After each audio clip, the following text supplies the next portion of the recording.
Assalamualaikum warahmatullahi wabarakatuh. Perkenalkan, nama saya Ulan Aswin Kasuma dari Akuntansi 16 dengan nomor BP 1610533027. Di sini saya akan mempresentasikan hasil penelitian saya yang berjudul Pengaruh ukuran Dewan Komisaris, Proporsi Komisaris Independen, Ukuran Komite Audit, dan Kekuasaan CEO terhadap struktur modal. Studi empiris perusahaan non-keuangan yang terdaftar di Bursa Efek Indonesia pada tahun 2016 sampai tahun 2018. Yang terhormat Ibu Anissa Rahman selaku dosen pembimbing saya. Baiklah, topik pembahasan bab 1 yaitu pendahuluan, bab 2 landasan teori, bab 3 metode penelitian, bab 4 hasil dan pembahasan, dan bab 5 kesimpulan dan saran. Pada bab 1 pendahuluan, yang pertama latar belakang. Pada era globalisasi saat ini, perusahaan dituntut untuk meningkatkan daya saing dan membutuhkan dana yang besar sehingga menjadi unggul dalam persaingan global. Persaingan bisnis ini memicu manajemen untuk menentukan keputusan pendanaan atau struktur modal sehingga dapat memaksimalkan nilai perusahaan.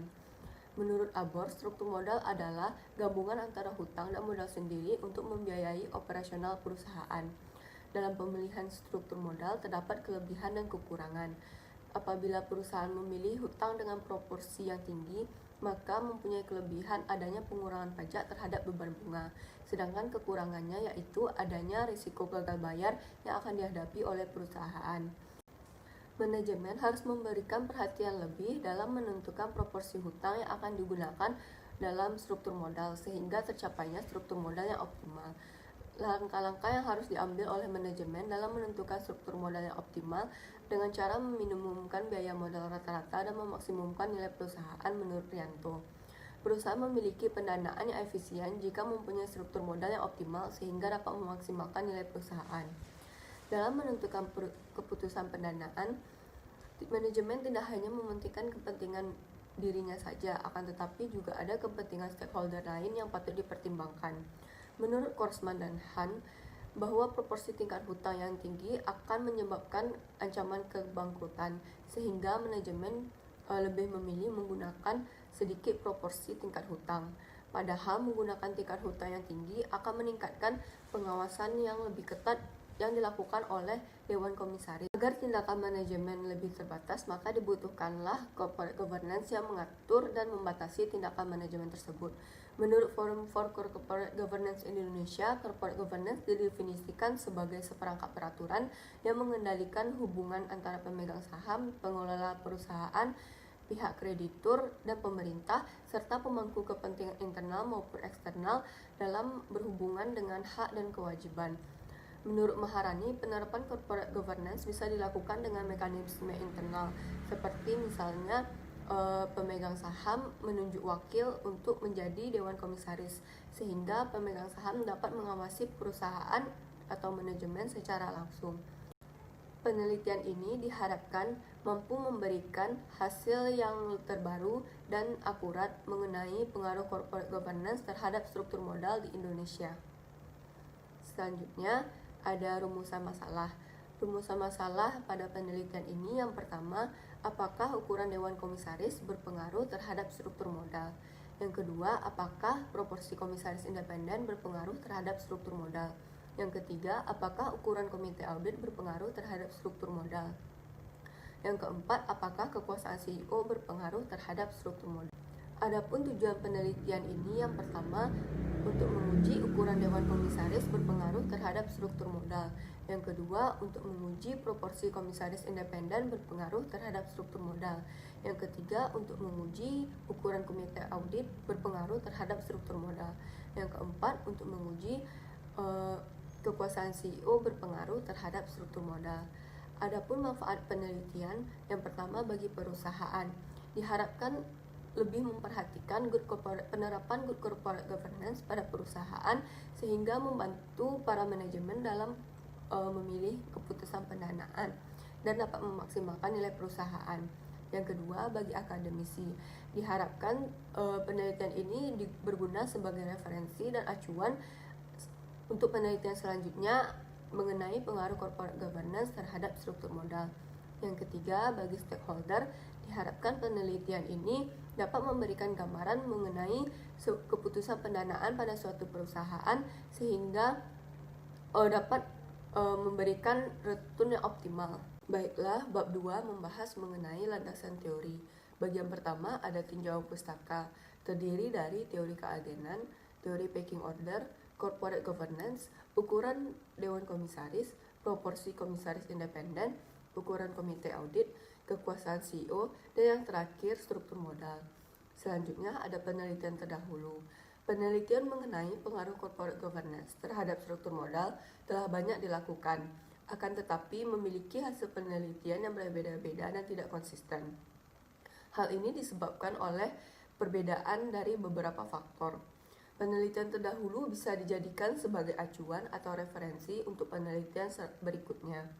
Adapun penelitian terdahulu pada penelitian ini yang pertama ABOR yang dilakukan pada tahun 2007, penelitian yang dilakukan oleh Sheikh dan Wang pada tahun 2012, penelitian yang dilakukan oleh Kajanantan pada tahun 2012, penelitian yang dilakukan oleh Bulan pada tahun 2014, Janah pada tahun 2014, Kurniawan dan Raharjo pada tahun 2014, dan yang terakhir Kip Hirong pada tahun 2016. Dari tinjauan pustaka dan penelitian terdahulu didapatkan hipotesis penelitian. Hipotesis pertama, ukuran dewan komisaris berpengaruh secara positif terhadap struktur modal. Hipotesis kedua, proporsi komisaris independen berpengaruh positif terhadap struktur modal. Hipotesis ketiga, ukuran komite audit berpengaruh negatif terhadap struktur modal. Hipotesis keempat, kekuasaan CEO berpengaruh negatif terhadap struktur modal. Selanjutnya, pada penelitian ini ada kerangka pemikiran, di mana kerangka pemikiran merupakan menggambarkan hubungan antara variabel independen dan variabel dependen. Kerangka pemikiran untuk penelitian ini bisa dilihat pada slide berikut. Bab 3, metode penelitian. Jenis penelitian ini yaitu kuantitatif. Penelitian kuantitatif menurut Azwar adalah penelitian yang menggunakan data-data numerikal dan dapat diolah secara statistika. Populasi pada penelitian ini adalah perusahaan yang terdaftar di Bursa Efek Indonesia pada tahun 2016 sampai tahun 2018 dengan mengecualikan sektor keuangan. Metode yang digunakan adalah purposive sampling. Data dan pengumpulan data. Data pada penelitian ini adalah data sekunder. Data sekunder dapat dilihat dari laporan tahunan perusahaan pada tahun 2016 sampai tahun 2018. Selanjutnya, variabel penelitian. Variabel penelitian terdiri dari dua, yaitu variabel independen dan variabel dependen. Variabel independen adalah variabel yang terdiri dari ukuran dewan komisaris, proporsi komisaris independen, ukuran komite audit, dan kekuasaan CEO. Sedangkan variabel dependen yaitu struktur modal. Selanjutnya, metode analisis data. Yang pertama, analisis statistik deskriptif. Analisis statistik deskriptif ini menjelaskan kerangka singkat atau deskriptif data dan pengukuran yang digunakan, seperti nilai rata-rata, nilai minimum, nilai maksimum, dan nilai standar deviasi. Selanjutnya ada uji asumsi klasik, terdiri dari yang pertama uji normalitas. Tujuan dari uji normalitas ini adalah mengetahui apakah data yang digunakan terdistribusi secara normal atau tidak. Uji normalitas menggunakan Kolmogorov-Smirnov test. Selanjutnya yang kedua ada uji multikolinearitas, yaitu memiliki tujuan ada atau tidak multikolinearitas pada model regresi dengan melihat nilai tolerans dan nilai varians. Yang ketiga, uji heteroskedastisitas, di mana melihat scatter plot atau titik-titik yang menyebar apakah membentuk pola yang jelas atau tidak. Yang keempat, uji autokorelasi. Selanjutnya, uji hipotesis. Yang pertama, uji koefisien determinasi, memiliki tujuan di mana mengukur seberapa jauh kemampuan model regresi dalam menjelaskan variasi variabel. Yang kedua, uji F, memiliki tujuan menguji apakah secara bersama-sama atau simultan variabel independen mampu menjelaskan variabel dependen. Yang ketiga, uji T, memiliki tujuan menguji apakah secara parsial variabel independen mempengaruhi variabel dependen. dengan asumsi variabel independen lain itu adalah konstan. Selanjutnya, bab 4 hasil dan pembahasan. Bisa dilihat objek penelitian dan beberapa kriteria sampel, sehingga didapatkan jumlah sampel untuk penelitian ini sebanyak 1065 data. Selanjutnya, hasil analisis statistik deskriptif bisa dilihat pada slide berikut ini. Lalu selanjutnya hasil uji asumsi klasik. Yang pertama, hasil uji normalitas.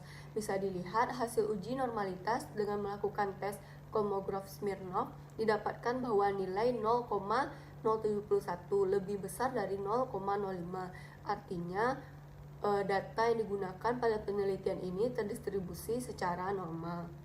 Yang kedua, hasil uji multikolinearitas. Bisa dilihat nilai toleransinya lebih dari 0,01 dan nilai variansnya kurang dari 10. Yang ketiga, hasil uji heteroskedastisitas. Bisa dilihat scatter plot atau titik-titik yang menyebar tanpa pola yang jelas dan terletak di atas angka 0. Yang keempat, hasil uji autokorelasi. Bisa dilihat bahwa nilai Durbin Watsonnya sebesar 0,791.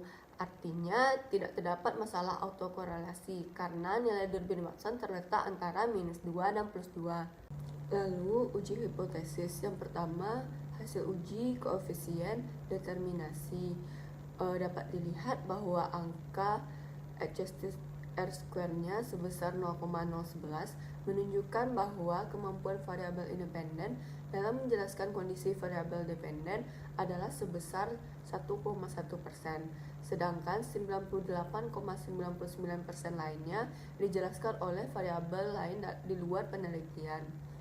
Lalu hasil uji F, di mana nilai signifikansi sebesar 0,004 lebih kecil daripada 0,05, sedangkan nilai F hitungnya sebesar 3,865, di mana lebih besar daripada nilai F tabel untuk penelitian dengan jumlah sampel di atas 1000 yaitu 2,61. Ini berarti variabel independen secara simultan atau secara bersama-sama mampu menjelaskan atau mempengaruhi variabel dependen.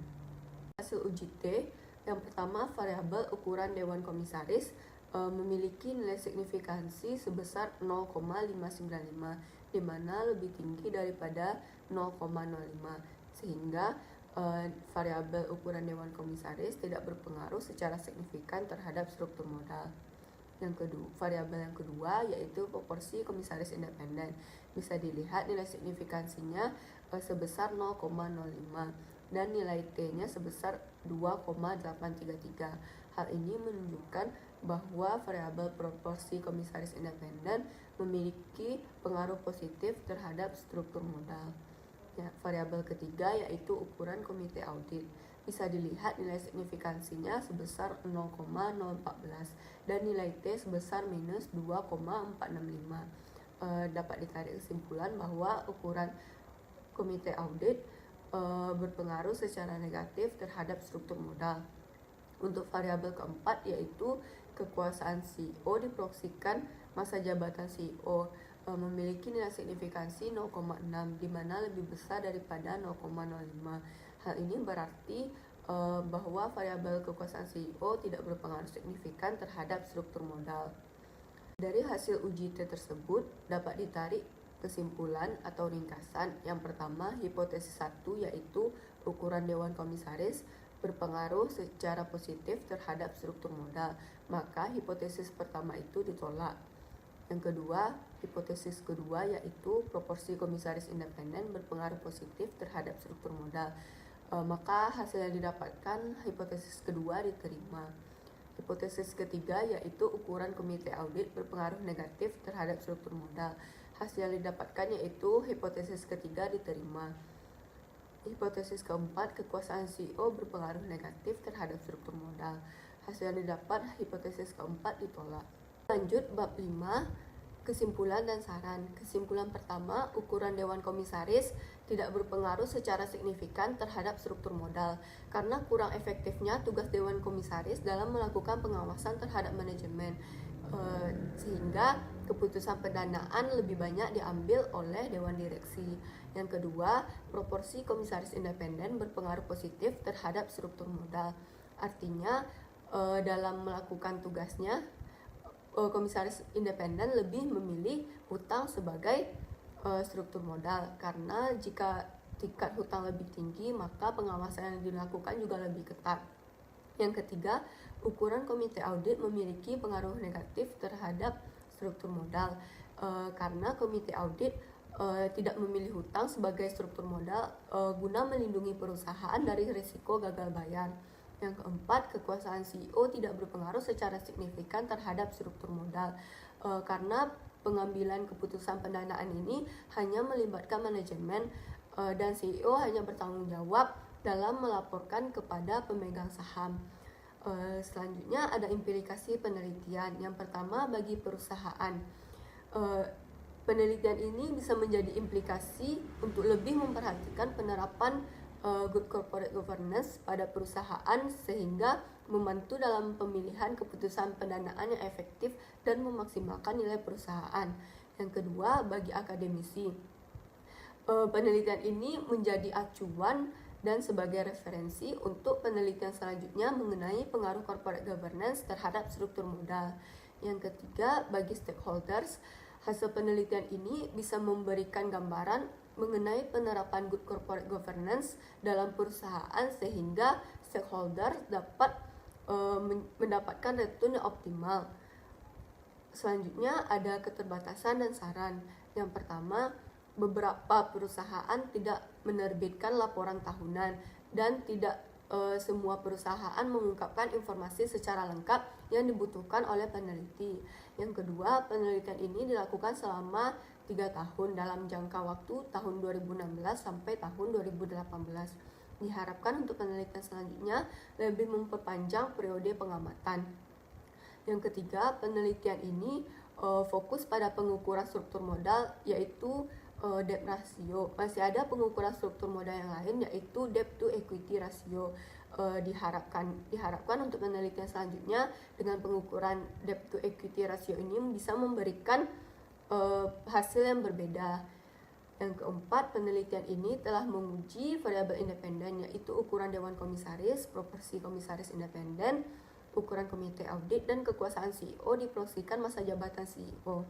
Masih ada ukuran variabel independen lainnya seperti kepemilikan manajerial, kepemilikan institusional, usia perusahaan, ukuran perusahaan, yang bisa dijadikan pertimbangan untuk penelitian pengaruh corporate governance terhadap struktur modal.